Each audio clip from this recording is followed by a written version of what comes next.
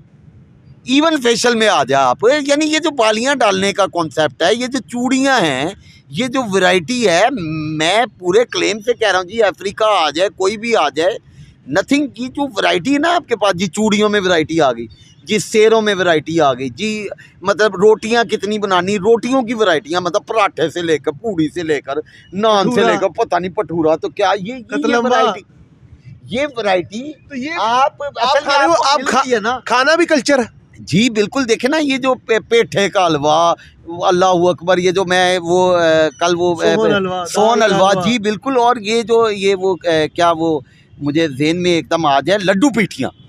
अब मुझे बताएं, लड्डू पीठी का पूरे वर्ल्ड में और ऑस्ट्रेलिया से लेके अमेरिका तक क्या नेमुल बदल हो सकता है? कोई नेमुल बदल है तो जी हमारी भी तो, चाहे डिजर्ट्स हो, चाहे खाने हो, यू नेम इट, कुछ भी हो, फिरनी, खीर, तो पता नहीं हलवे, तो क्या मतलब आप ज़रा नोट करें, हलवा अरब से चला है। हलवा इज़ एन अरेबिक वर्ड। अब मैं लिंग्विस्टिक का एक एडवांटेज लेने लगा। हलवा इज़ एन अरेबिक वर्ड, लेकिन हलवा अपने जो क्लाइमेक्स पे पहुंचा ना, और जो अरूज में, वो सब कॉन्टिनेंट में पहुंचा है। फालूदा ईरान से चला है, शिराज वगैरह से, पर्शियन वर्ड है, लेकिन वहाँ पर सादा रहा है और अरूज पर पहुंचा लाहौर में आके, कसूर में आके। क्या वजह है? यानी, और ये the same is the case, language कहीं की होती है, फारसी कहीं की होती है, अरूज यहाँ पर मिलता है। मैं ऑन कैमरा कह रहा हूँ। लाहौर के बारे में और दिल्ली के बारे में, लाहौर के बारे में दो लफ्ज। सर ये तो कोई मिस्ट्री है रब की अपनी, मिस्ट्री। ला ला इलाहा इल्लल्लाह मोहम्मद रसूलुल्लाह। मैं कलमा पढ़ के बात कर रहा हूँ।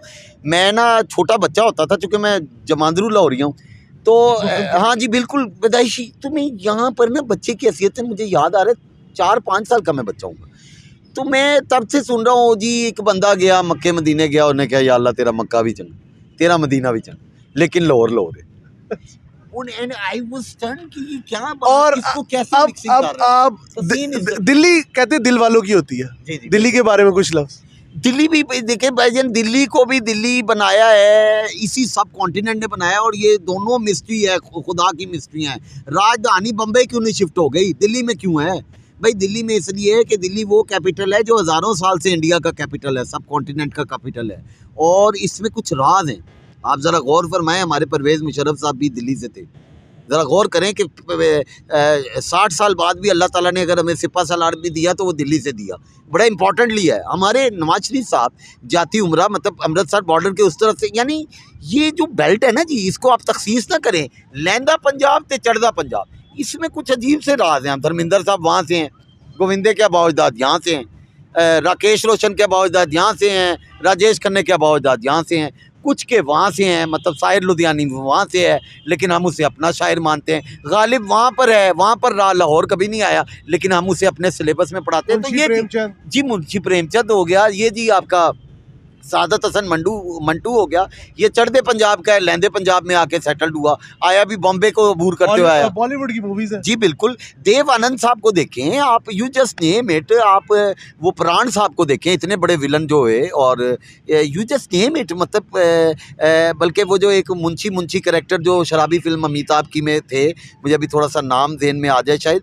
वो जो मुंशी बने हुए थे जो अमिताभ के साथ हर वक्त रहते थे, वो आपके लाहौर लोहारी गेट जाके मैंने उनका घर देखा। प्रेम चोपड़ा का भी लाहौर में। जी प्रेम चोपड़ा वाज आल्सो। तो ये जो इतने बड़े बड़े नाम है, मैं तो कहता हूँ ये कोई मिस्ट्री मैंने ऐसे नहीं कह दिया, ये राज है अल्लाह का। यहाँ से लोगों की तख्लीक होती है। हिंदुस्तान पाकिस्तान राज है अल्लाह के। ये खित्ता बर्रे सगीर, मैं इसको बर्रे सगीर पाको हिंद, कोई अजीब इधर के मामलात हैं। नाजरीन देखिए, एक जो अदीब होता है या एक जो शायर होता है, उसकी ज़िंदगी के अंदर ना कोई भी चीज़ एंड नहीं होता, वो आखिर नहीं सोचता। मेरे ख्याल में उसकी इब्तिदा ही इतनी ज़्यादा लामहदूद किस्म की वो करता है कि आखिर तक पहुंचने में वक्त लगेगा। तो ज़िशान साहब के साथ आज की नशिस्त बहुत अच्छी रही।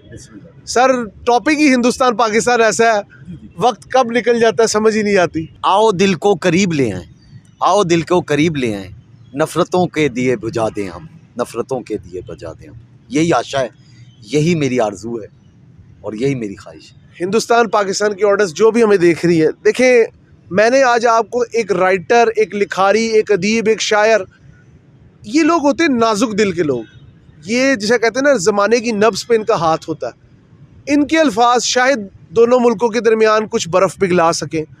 कब तक हम जिसे कहते हैं ना मिट्टी के मादू बन के या शुतुरमुर्ग की तरह सर ज़मीन में घुसेड़ के टाइम गुजारेंगे कि जी हमारी गवर्नमेंट नहीं चाहती, या हिंदू मुसलमान को मारे, मुसलमान हिंदू को मारे। फ़र्क किसी को नहीं पड़ता, फ़र्क सिर्फ आम आदमी को पड़ता है जो कि अमन चाहता है, सुलह चाहता है, मोहब्बत चाहता है। उठो पाकिस्तान के प्लेटफॉर्म से अपने होस्ट हमजा साजिद राना को इजाज़त दीजिए। अल्लाह हाफ़िज़।